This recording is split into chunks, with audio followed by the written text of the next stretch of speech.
पार और कोई समझा न सके। रचना के आदि मध्य अंत का राज समझाते हैं, फिर कहते हैं इससे पार जाओ। वहाँ तो कुछ भी रहता नहीं, कितना भी दूर जाते आसमान ही आसमान है। इनको कहा जाता है हद बेहद से पार। कोई अंत नहीं पा सकते, कहेंगे बेअंत। बेअंत कहना तो सहज है, परंतु अंत का अर्थ समझना चाहिए। अभी तुमको बाप समझ देते हैं। बाप कहते हैं मैं हद को भी जानता हूँ, बेहद को भी जानता हूँ, और फलाने फलाने धर्म, फलाने फलाने समय स्थापन हुए। वो सबको जानते हैं किस किस समय पर कौन सा धर्म आए। दृष्टि जाती है सतयुग की हद तरफ, फिर कलयुग के बेहद तरफ, फिर हम पार चले जाएंगे जहाँ कुछ नहीं। सूर्य चांद के भी ऊपर हम जाते हैं, जहाँ हमारा शांति धाम स्वीट होम है। यूं सतयुग भी स्वीट होम है, वहाँ शांति भी है तो राज्य भाग्य सुख भी है, दोनों ही है। लेकिन उससे ज्यादा परम धाम को भी क्या कहेंगे, वहाँ पर शांति ही शांति। और लेकिन सतयुग को भी स्वीट होम कहेंगे, लेकिन उसमें सुख भी है ना। शांति भी है तो सुख भी है, राज्य भाग्य दोनों ही है। घर जाएंगे तो वहाँ सिर्फ शांति होगी और सुख का नाम नहीं लेंगे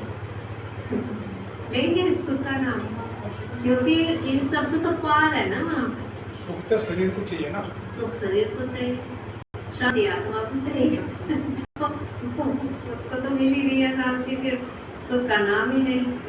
तो अभी तुम शांति भी स्थापन कर रहे हो और सुख शांति भी स्थापन कर रहे हो, दोनों की स्थापना एक साथ चल रही है। तो वहाँ तो शांति भी है, सुख का राज्य भी है, मूल में तो सुख की बात नहीं। आधा कल्प तुम्हारा राज्य चलता है, फिर आधा कल्प के बाद रावण का राज्य आता है। अशांति है ही 5 विकारों से। 2500 वर्ष तुम राज्य करते हो, फिर 2500 वर्ष बाद रावण राज्य होता है। उन्होंने तो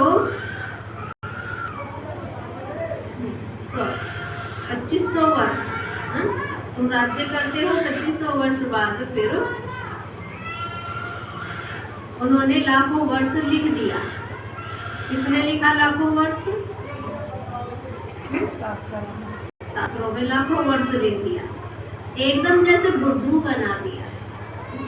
अभी भी पूछो तो उनके लिए तो लाखों वर्ष अभी भी पड़े, और जबकि इतना ही ये चारों तरफ देखो तो 5000 वर्ष के कल्प को लाखों वर्ष कह देना बुद्धू बना कहेंगे ना, इसको समझ थोड़ी कहेंगे। जरा भी सभ्यता नहीं है। देवताओं में कितनी दैवी सभ्यता थी, वह अब असभ्यता हो पड़ी है, कुछ नहीं जानते। आसुरी गुण आ गए, आगे तुम भी कुछ नहीं जानते थे। काम कटारी चलाए आदि मध्य अंत दुखी बना देते हैं, इसलिए उनको कहा ही जाता है रावण संप्रदाय। दिखाया है राम ने बंदर सेना ली, अब रामचंद्र त्रेता का, वहां फिर बंदर कहाँ से आए? और फिर कहते राम की सीता चुराई गई। ऐसी बातें तो वहाँ होती ही नहीं। पहले तो सतयुग में राम ही नहीं है, और फिर राम नहीं है तो रावण कहाँ से आया? कोई चोरी करने वाला ऐसी ऐसी बातें लिख के भगवान को भी बदनाम कर दिया। मुसलमान तो बोलने ना कहते, तो जिसकी सीता ही ना होगी उसको तो हमारा क्या प्रभाव करेगा। सही बात है। तो वह कहते ऐसी बातें तो वहाँ होती ही नहीं।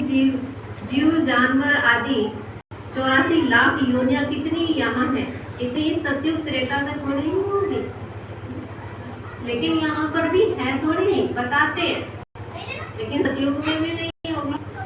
तो यहाँ सारा बेहद का ड्रामा बाप बैठ समझाते हैं बच्चों को बहुत दूरदेशी बनना है।